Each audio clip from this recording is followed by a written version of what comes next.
Más allá de la cuarta dimensión.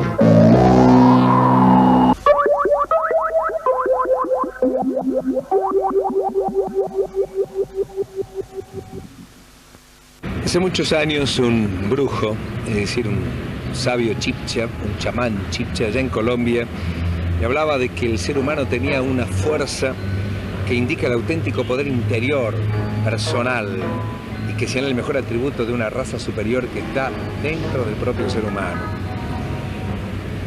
Pasa el tiempo y empiezo también a estudiar un poco el Kundalini, esa fuerza también que tanta filosofía han hablado, es una especie de manifestación de fuerza divina que surge a través de todo el derredor de la columna vertebral, y que quizá ese símbolo del Kundalini está en el propio símbolo de la medicina actual.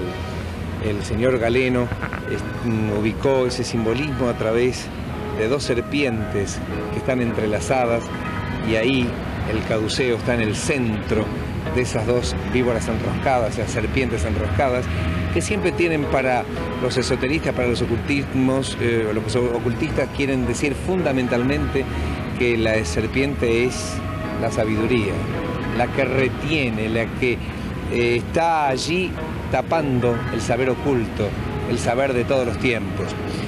De pronto Madame Elena Petrona Blavatsky, la formadora de la Sociedad Teosófica, esa gran corriente espiritual desde el siglo XIX hasta el siglo XX, habla del agua de Pata, que para otros la miraron como la ánima munda, es decir, el alma del universo. O también lo que los herméticos medievales llamaban en determinado momento lo que es el fabuloso Mañez o luz sideral. Es un poder energético que me gustó mucho, por ejemplo, cuando el señor, nada que menos que Bulger Lytton, en su Coming Race, hablaba de el poder Vril con V corta.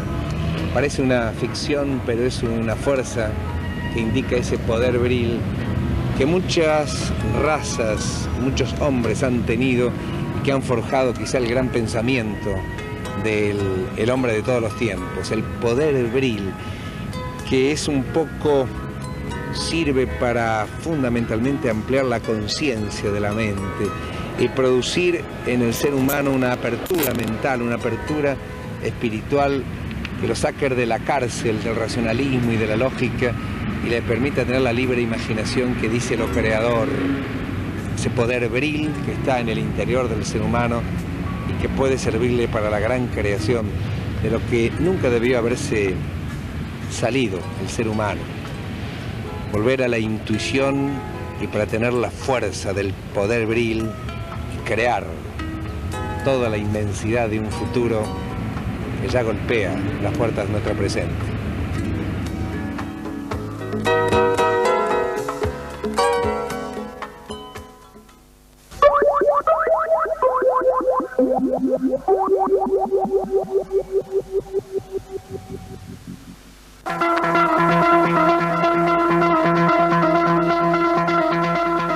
Más allá de la cuarta dimensión.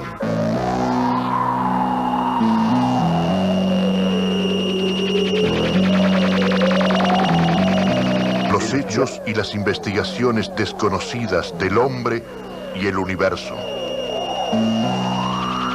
El punto exacto cuando el futuro es presente y lo aparentemente mágico de la realidad se convierte en verdad.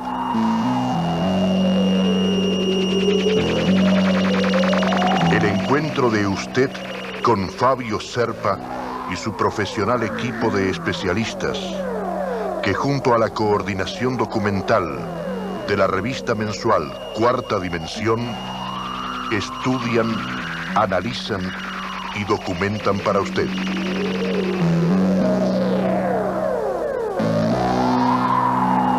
Premio Argentores al mejor programa radial. Existe un desafío permanente ante lo insólito. Algún misterio escapa a nuestro conocimiento actual. Entonces, investiguemos.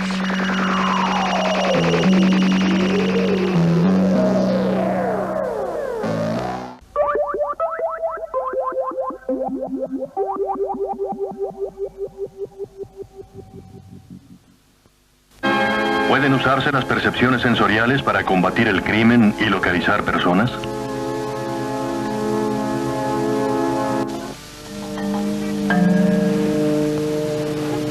En 1971, la policía de San Luis se hallaba desconcertada por el caso de una mujer extraviada llamada Sally Lucas. Conocida por todas sus amistades como una amante esposa y madre devota, un día desapareció de su cómodo y acogedor hogar sin dejar huella. Cada año desaparecen cerca de 8,000 personas, al parecer sin motivo alguno. Un clásico ejemplo era el de Sally Lucas. El último sitio donde vieron a la señora Lucas fue al salir de una casa comercial situada en el centro cargando varios paquetes. Los detectives pasaron horas tratando de seguir su pista ese día sin ningún resultado. Sospechaban que era un juego sucio.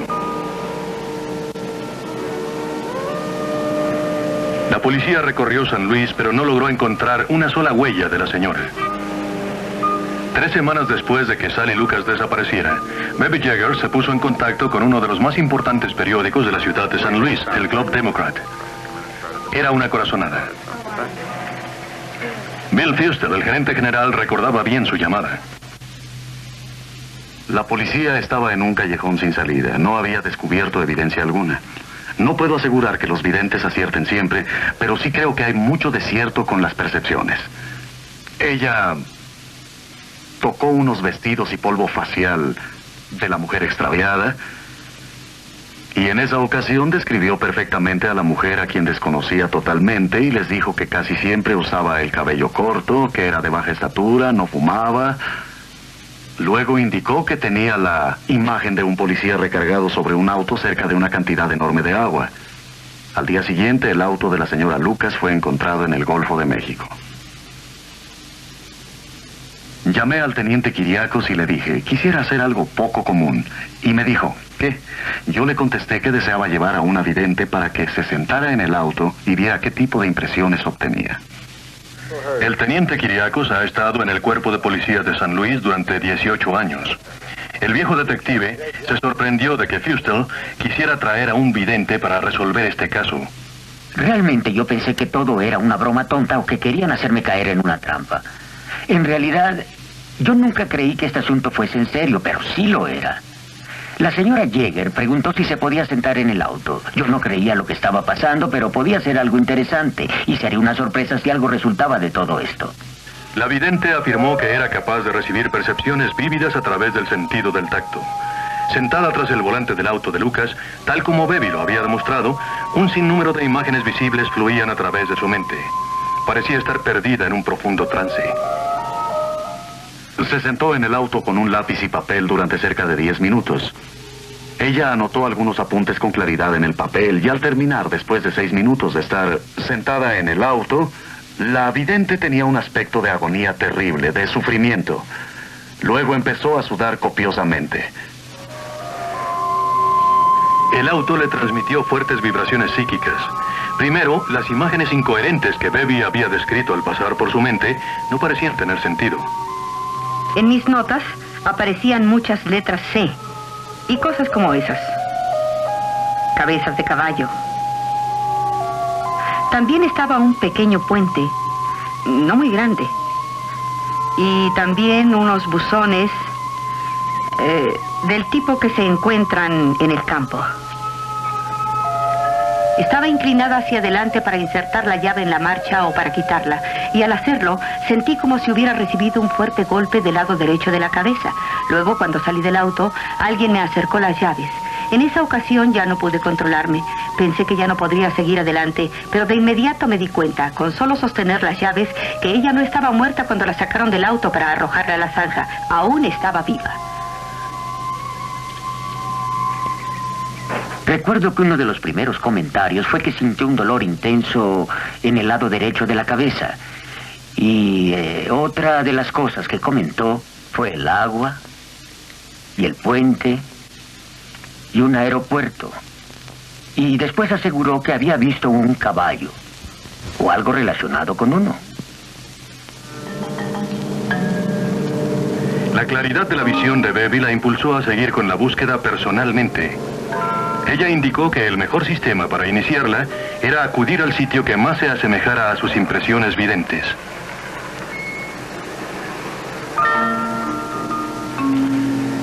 Bebby empezó buscando en un área de 16 kilómetros llamada Butler State Park, justo al noroeste de San Luis.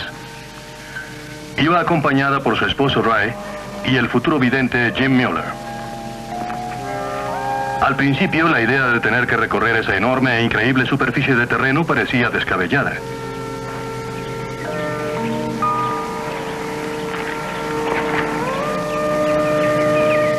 Oye, Ray, ¿y tú, Jim?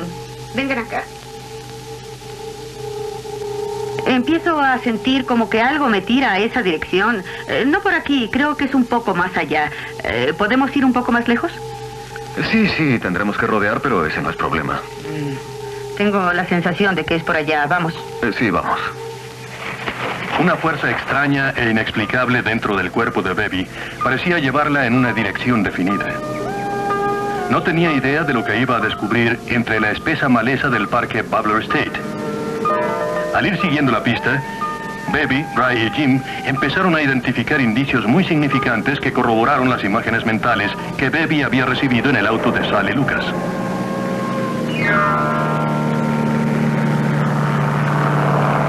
Un pequeño aeropuerto llamado El Espíritu de San Luis quedaba a menos de 3 kilómetros.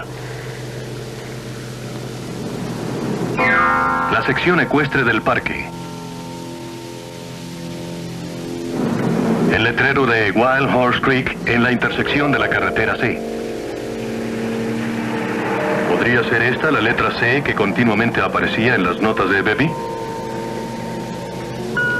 Una larga fila de buzones confirmó que se dirigía en la dirección correcta. Y luego la pista final, la que más se asemejaba a la visión que había tenido antes. Ahí delante está un puente. Creo que deberíamos parar en ese sitio. Parece que el riachuelo cruza el camino. Detente un poco más adelante. Estoy casi segura que es aquí donde debemos buscar. En todas mis notas aparecía la letra C y las otras cosas como estas. Cabezas de caballos, así como un pequeño puente y un gran número de rústicos buzones del tipo que se encuentra en la campiña.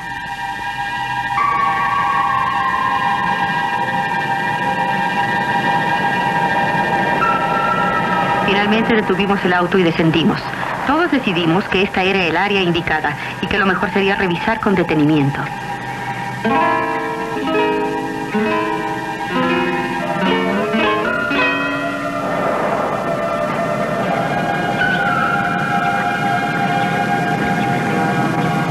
El terreno parecía apropiado. Estaba segura. Empezamos a recorrerlo paso a paso. No sabría cómo explicárselos, pero yo tenía el presentimiento. Lo podía sentir por el cuerpo entero. Sabía que allí había algo, que no estaba lejos. Era algo así como si mi cuerpo fuera una aguja magnética que tratara de llevarme en cierta dirección.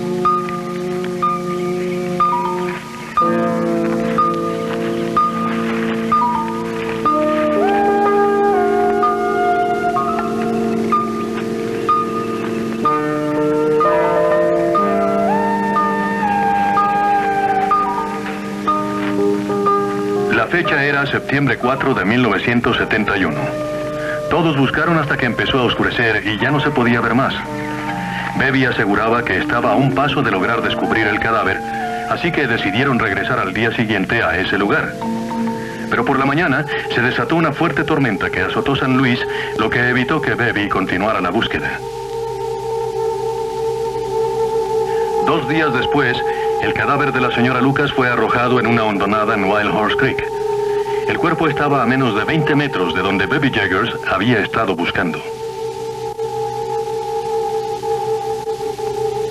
Lo cierto es que al pasar un día o dos después de haber descubierto el cadáver y de haber recopilado todos los datos, recapacité en todo lo sucedido y me dije, fue cierto todo lo que nos indicó Bebby ese día en el auto.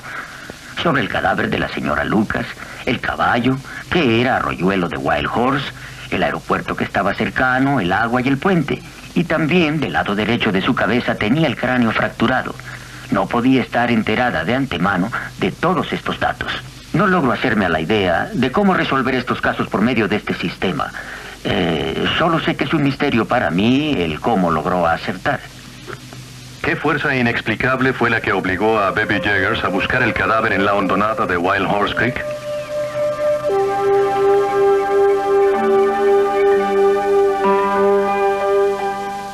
Baby y el Cuerpo Vidente de Rescate continúan con su trabajo a nivel nacional. Ellos presienten que están muy cerca de resolver el caso del agente viajero extraviado. Ah, sí. Han estado buscando todas las cosas que pertenecieron a Sandy, pero no han podido ser identificadas por su compañero de cuarto de que sean las que llevaba puestas cuando desapareció. No es inconcebible que el papel de un detective vidente pueda acarrear muy graves consecuencias para el cumplimiento de la ley en Estados Unidos.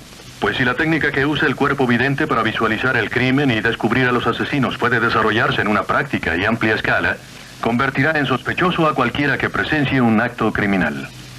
Esto, tal como parece ser, no está más allá del poder de la mente.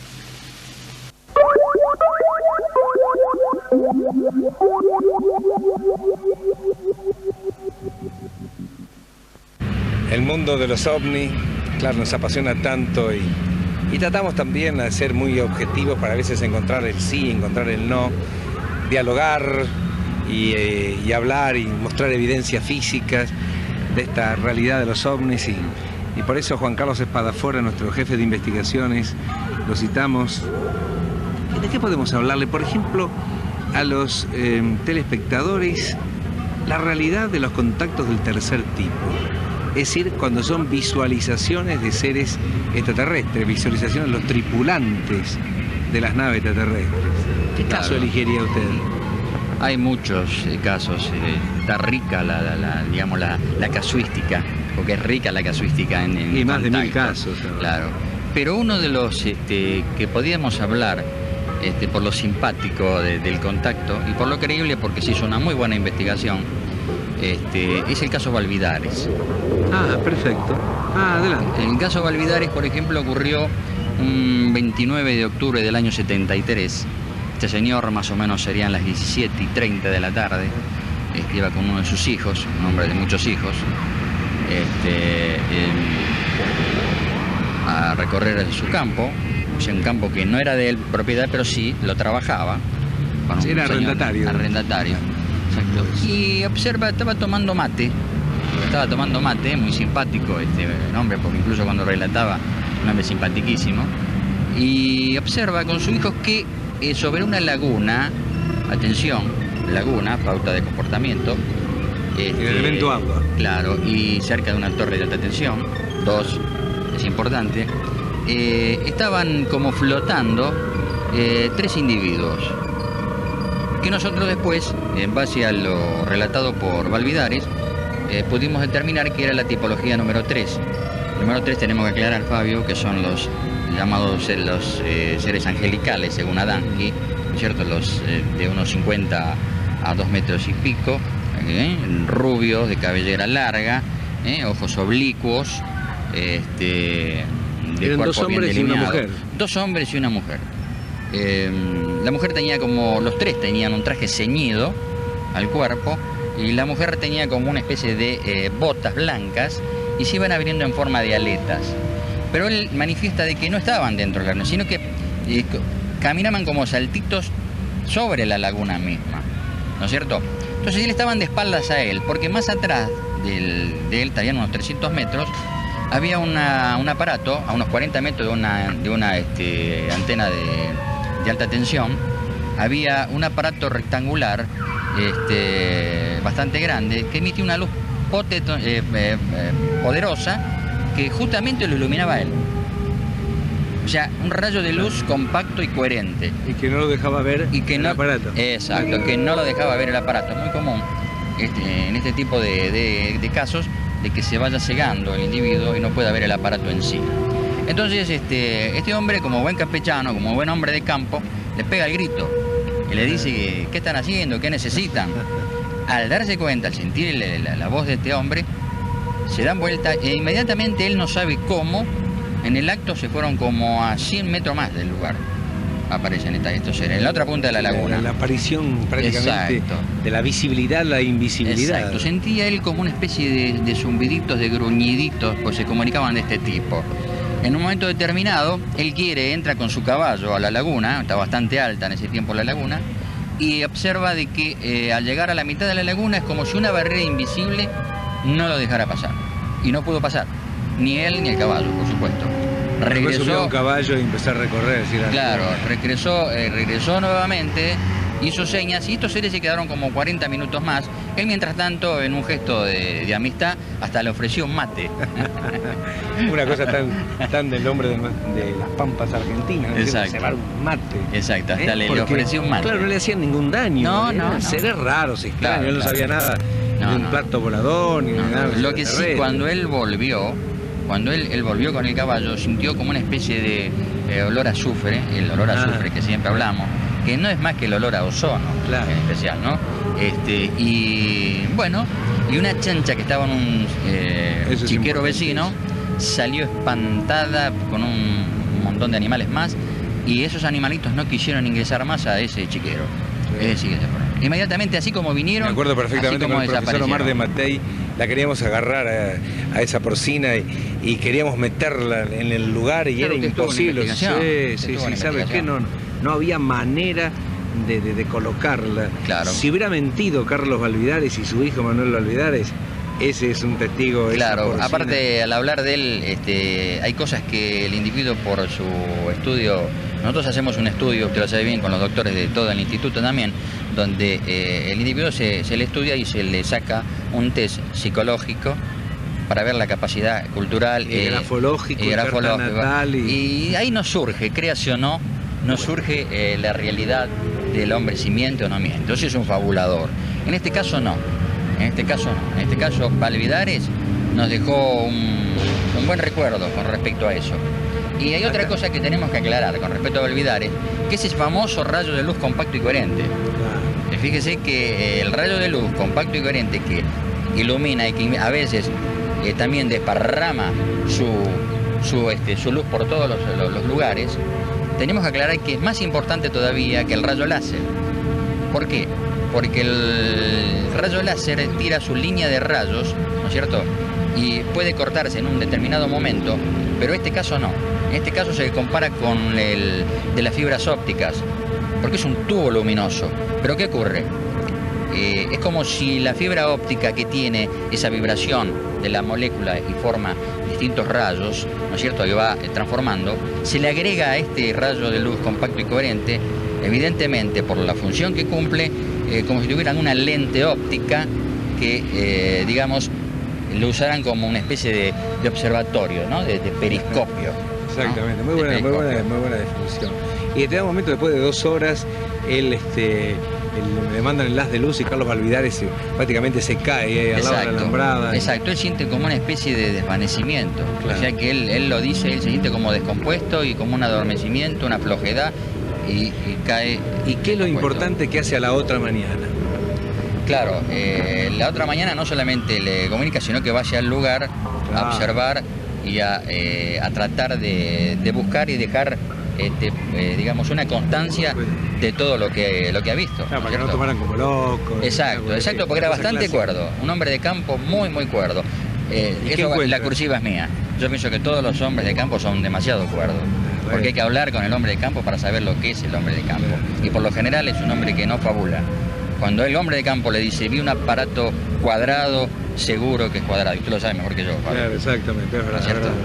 Juan Carlos, ¿y qué encontró allí en el terreno?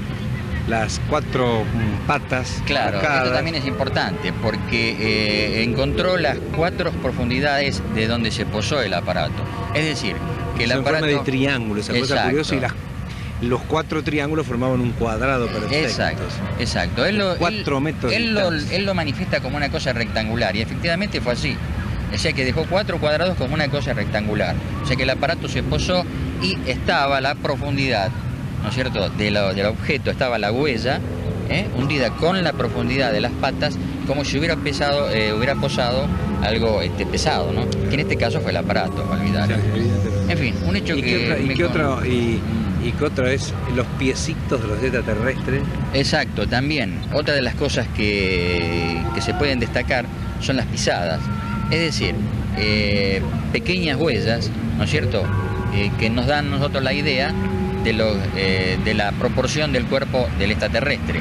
Pero también desconcierta, porque en este caso el hombre está hablando de que tenía como una especie de botas, ¿no es cierto? Y en este caso la mujer tenía como una especie de aletas, pero las huellas del pie eran profundas, como si tuviera peso. Es decir, que... Marcados los dedos. Marcados los dedos, sí, marcados los dedos. Incluso ahí están sacadas las... se han podido sacar. ¿Sabe lo que siempre pensé, Juan Carlos, del caso Valvidares? Fue que realmente eso que decían ellos, que se trasladaba de un lado a otro, es como si en el momento hubiera quedado en la huella marcado el amago para el salto, digamos. Impulso. Claro, el impulso. Por eso esos piecitos eran chicos que no correspondían a la altura de estos seres que tenían 1,80 m, 1,85 m. Valvidares tenía 1,65 m de estatura. Claro, no, evidentemente deben de tener algún aparato motor, por supuesto sofisticado, que él lo denomina y a su manera le dice las aletas, claro, ¿cierto? sí. Pero evidentemente deben tener un mecanismo de empuje donde el individuo en un momento se traslada. Por eso es como si fuera el salto, ¿no es cierto? Claro, exacto, de ellos. exacto. ¿Se acuerda también otro caso también que usted conoce, que es el caso de Díaz Dávila, en las afueras de Bahía, en Brasil, que también los seres se trasladaban de un lado a otro, una facilidad extraordinaria? En pequeños saltos, sino no solamente acá. Tenemos la familia en Houston, tenemos también una familia completa donde los tuvo a maltraer todo un sistema todo un grupo de extraterrestres. La famosa familia Sutton. La familia Sutton, claro. Hopkinsville, que estos buenos señores, claro, claro, actuaron de una manera mucho más agresiva. Claro. Tenían lo que tenían, todas las armas que encontraron, le dispararon con lo que tenían. Pero la curiosidad es que el extraterrestre venía, saltaba, caía por el impacto de la bala, se levantaba nuevamente y se lo volvieron de no creer, ¿no? Qué lindo es. Es. Cosa linda de la omnilogía. Exactamente, conversar en este mundo de la omnilogía. ¿Y sabe qué? Ahora me estoy acordando, el caso Valvidares tiene un antecesor. El día anterior, que es realmente importante. En un próximo encuentro vamos a hablar de ese caso, ¿eh? ¿Cómo no?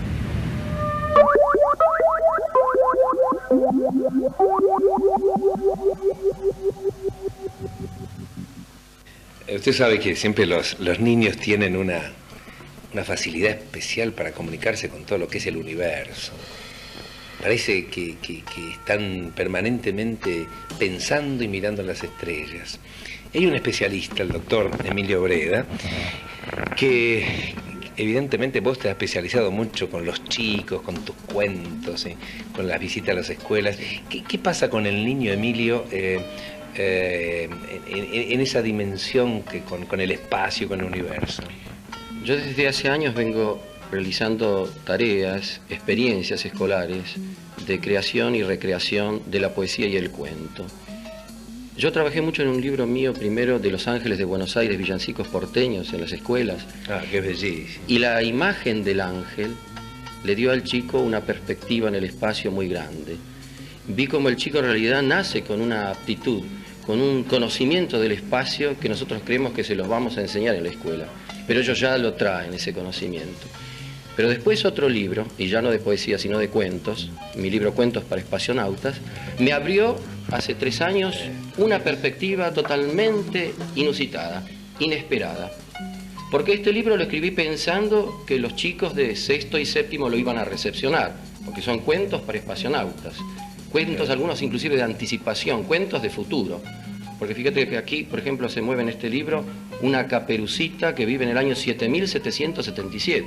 Es una caperucita que viaja en cohete y el lobo anda en monopatina chorro. Cosa que le atrae mucho a los chicos, ¿no?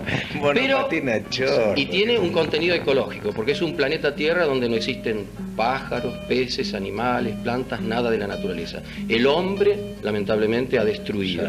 Bueno, es un cuento de anticipación, pero es un cuento de enseñanza y de preparación, de toma de conciencia de los chicos, de los problemas actuales.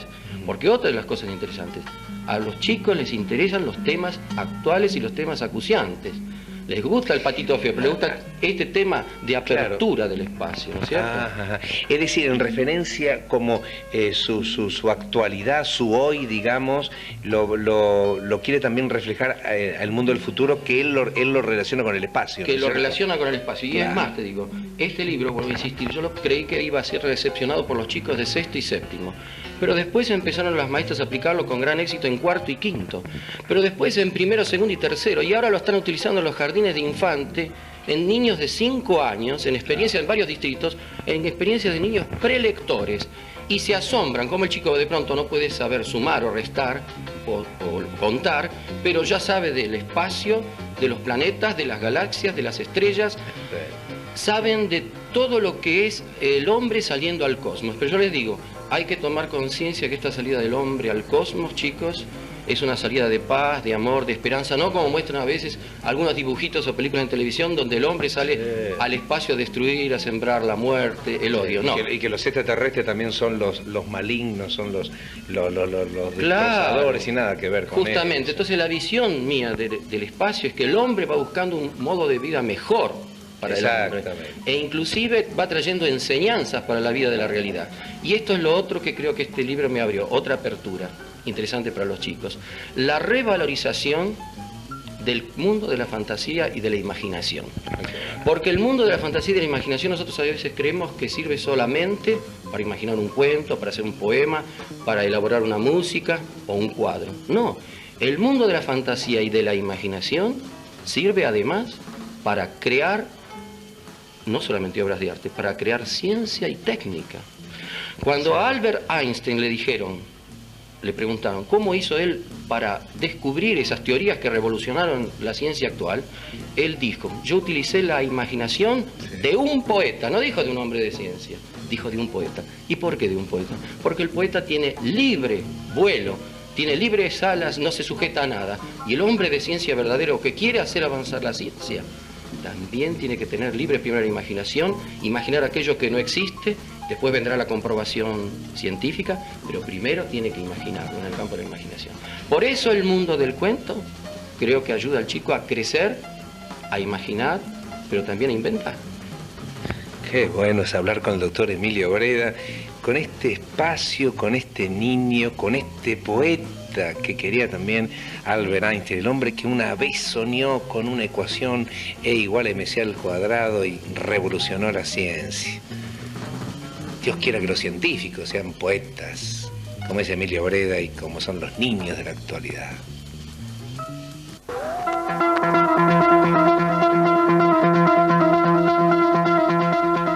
Más allá de la cuarta dimensión.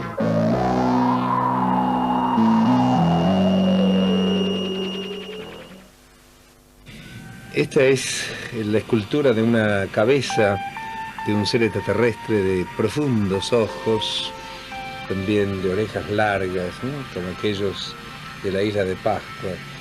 Esta cabeza así alargada, también un poco así como los egipcios. Este ser extraterrestre tuvo junto a un hombre terrestre, un hombre igual que nosotros, se contactó con él y le dijo también, no tengan miedo. No tengan miedo, no tengan miedo. La frase permanente que los extraterrestres le dicen al hombre contemporáneo. Nos vemos dentro de una semana en este mismo canal.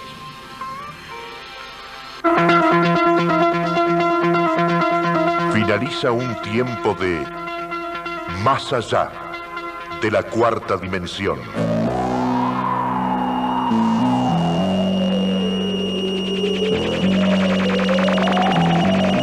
Una semana más estaremos nuevamente. Las preguntas y los enigmas pueden tener respuesta. Fabio Serpa y su equipo de investigación las contestan y lo esperan en este punto de encuentro.